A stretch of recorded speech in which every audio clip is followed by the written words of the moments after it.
బేతంచెర్ల మండలంలోని ఆర్ బుక్కాపురం గ్రామంలో ఇటీవల జరుగుతున్న ఎన్నికల ప్రచారంలో పాల్గొనడానికి వచ్చిన కోట్ల జయసూర్య ప్రకాష్ రెడ్డికి పెద్ద ఎత్తున స్వాగతం పలుకుతూ పెద్ద పెద్ద గజమాలలతో బాణాసంచాలు కాలుస్తూ గ్రామ ప్రజలందరూ ఊరేగింపుగా తీసుకువెళ్లి మేమంతా సైకిల్ గుర్తులపై ఓట్లు వేయించి మీకు అత్యధిక మెజార్టీ ఇస్తామని భరోసా ఇచ్చారు।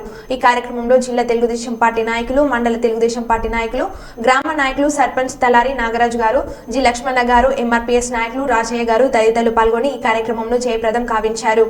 సొంత నిధులతో ఏపీయడం జరిగింది।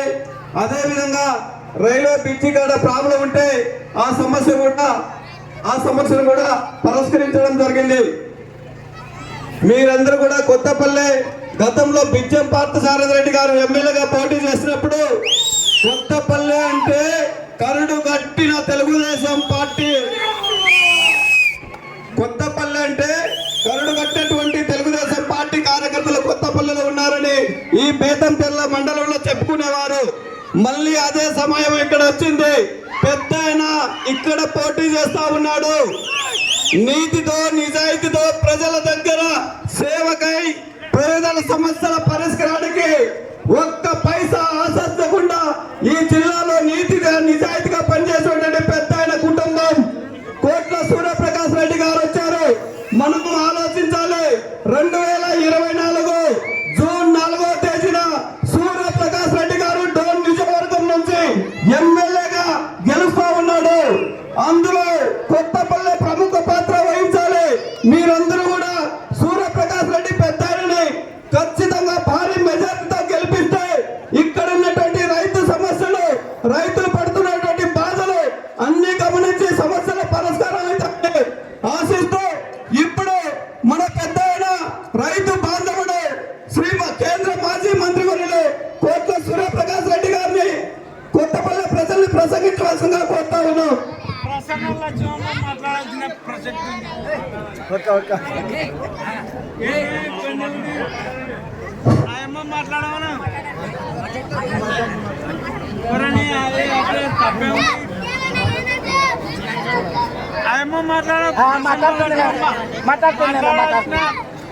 రేపు జరగబోయే ఎలక్షన్లకు మన డోన్ అభ్యర్థిగా కోట్ల జె సూర్యప్రకాష్ రెడ్డి అయిన కొత్తపల్లె గ్రామానికి రావడం చాలా సంతోషకరం। కొత్తపల్లె అంటే తెలుగుదేశం, కొత్తపల్లె అంటే తెలుగుదేశం అంటే కొత్తపల్లె ఖచ్చితంగా ఇది వరకు ఎలా మెజారిటీ తెప్పించారో అలా మంచి మెజారిటీ తెప్పిస్తారని ఆశిస్తున్నా। మీకు ఈ 5 సంవత్సరాల్లో ఇప్పుడున్న మినిస్టర్ ఏ పనులు చేసి పెట్టారు మీరు ఒకసారి గుండెల పైన చేతులు పెట్టి ఆలోచన చేయండి। ఆయన సంపాదించడం తప్ప మీ రైతులకు కానీ మీ పేద ప్రజలకు కానీ ఎవరికన్నా సహాయం చేసినారా అని నేను అడుగుతున్నా।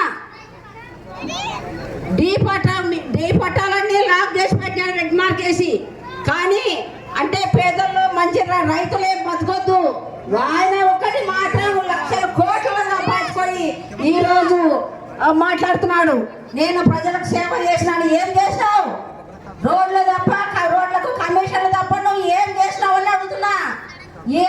151 మంది ఎమ్మెల్యేలకు ఈరోజు ఇద్దరే సంపాదించుకునేది మన రాష్ట్రంలో। ఎవరంటే ఒక జగన్మోహన్ రెడ్డి, ఒక ఆర్థిక మంత్రి బుగ్గన రాజేంద్రనాథ్ రెడ్డి, వీళ్ళిద్దరే రాష్ట్రాన్ని కూడగొట్టి మీ సొమ్ము తీసుకొని మీకు అమ్మఒడి నాయనఒడి అనుకుంటా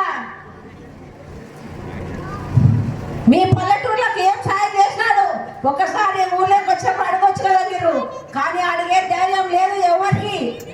ఎందుకంటే అడిగితే వాళ్ళ మీద కేసులు పెట్టడము, స్టేషన్ పంపడం, ఇదే పని అయిపోయింది ఆయనకు।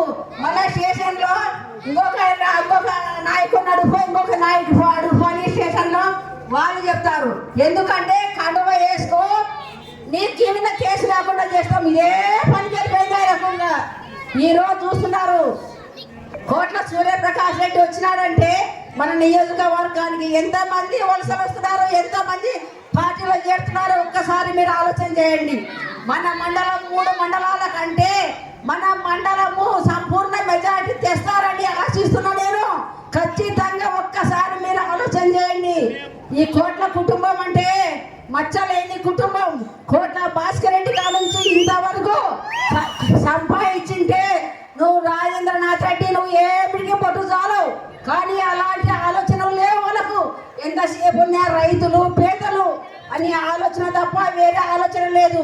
ఈ రోజు వరకైనా కానీ ఒక్కసారి మీరు ఆలోచన చేసి ఖచ్చితంగా సూర్యప్రకాష్ రెడ్డి అన్నకు ఓటు వేసి మన మూడు మండలాల పైన మంచి మెజార్టీ తెస్తామని భగవంతుని నేను కూడా కోరుకుంటున్నా. మీరందరూ కూడా ఖచ్చితంగా మీ ఓటు రూపకంగా మీరంటే ఏదో మీరు చూపించాలని కోరుకుంటూ సెలవు తీసుకుంటున్నా. ప్రసన్నమ్మ గారికి ధన్యవాదాలు. ఇప్పుడు టీడీపీ, బీజేపీ, జనసేన ఉమ్మడి అభ్యర్థి మనందరికి కూడా మన అభిమాన నాయకుడు, బడుగు బలహీన వర్గాల అభ్యర్థి అయినటువంటి మన పెద్ద ఆయన కోట్ల సూర్యప్రకాష్ రెడ్డి గారిని ప్రసంగించవలసిందిగా కోరుతా ఉన్నాం. కొత్తపల్లి కాపుతున్నా సోదరులారా, సోదరులారా, మీ అందరికీ నమ్మకం. మే 19 తారీఖు జరిపే ఎన్నికల్లో నేను తెలుగుదేశం అభ్యర్థిగా మీ గ్రామంకి వచ్చాను. జనసేన, బీజేపీ, తెలుగుదేశం 3 పార్టీలు బలపరిచాను. ఆ సందర్భంగా మీ గ్రామంకి వచ్చి నన్ను జీవించాలని బలపరిచి చెప్పి మీ గ్రామంకి వచ్చాను. ఇందాక మా సోదరు చెప్పింది, ఈ గ్రామంలో ఈ టౌన్లో మీరు 2 సార్లు మంత్రిగా గెలిపించారు. ఒకసారి ఎమ్మెల్యేగా ఉన్నాడు, 2 సార్లు మంత్రి అయ్యాడు. ఇందాక మిత్రులు చెప్తారు అభివృద్ధి చేయలే కానీ